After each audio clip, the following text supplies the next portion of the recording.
ไม่เท่าเป็นอะไรคือว่ายักษ์ลุกบอกฮะยักษ์ลุกสิแหละมันเป็นอย่างจังยักษ์ลุกมือนี้นะยักษ์เป็นดังเดินซื้อมือเรา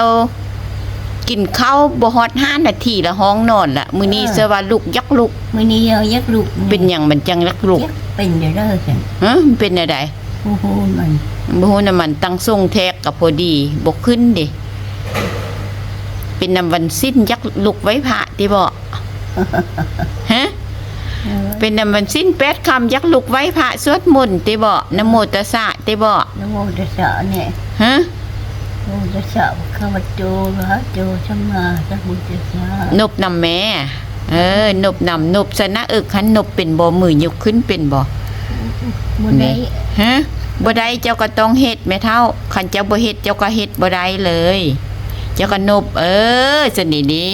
เก่งบ่เก่งนี่อีบ่ได้โมตัสสะข้าพเจ้าพระโจสัมมาสัมพุทธัสสะนะโมตัสสะข้าพเจ้าพระโจสัมมาสัมพุทธัสสะนะโมตัสสะข้าพเจ้าพระโจสัมมาสัมพุทธัสสะหาพรตัวเองบ่เนี่ยหาพรแม่หาพรตัวเองเด้หาพรล่ะแม่หาพรเนาะหาพรเจ้าเองหั่นนะขอให้นางจันซี่นางจันซี่อยู่ดีมีแหงให้พญาติมัดเดียวได้เงินได้คำได้สาธุสาธุดีก็สร้างเว้าอยู่ดีสาธุนี้ยกมือก็ยังขึ้นอยู่ไม่เท่าฮักบ่ยักเฮ็ดซื่อๆธรรมดาเฮ็ดก็ได้นี่เก่งบ่เก่งอ่ะเอาสวดพุทธทางไหนโททางไหนห้าใจเข้ากับพูดสุดลมห้าใจห้าใจออกกระโทสุดลมห้าใจเด้อห้าใจออกพูดห้าใจเข้าโท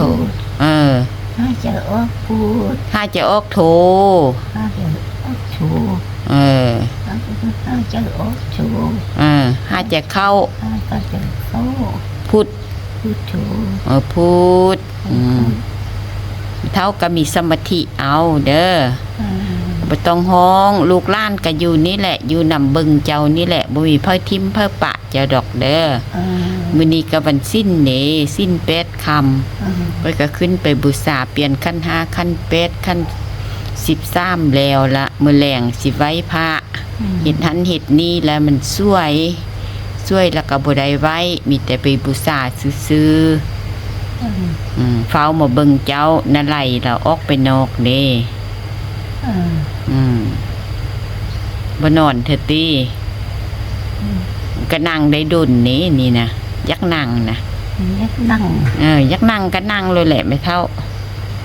มื้อนี้ยักนั่งได้ดุน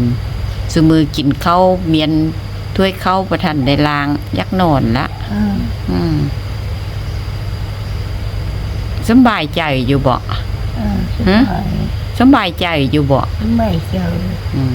บ่เป็นหยังติเป็นหยัง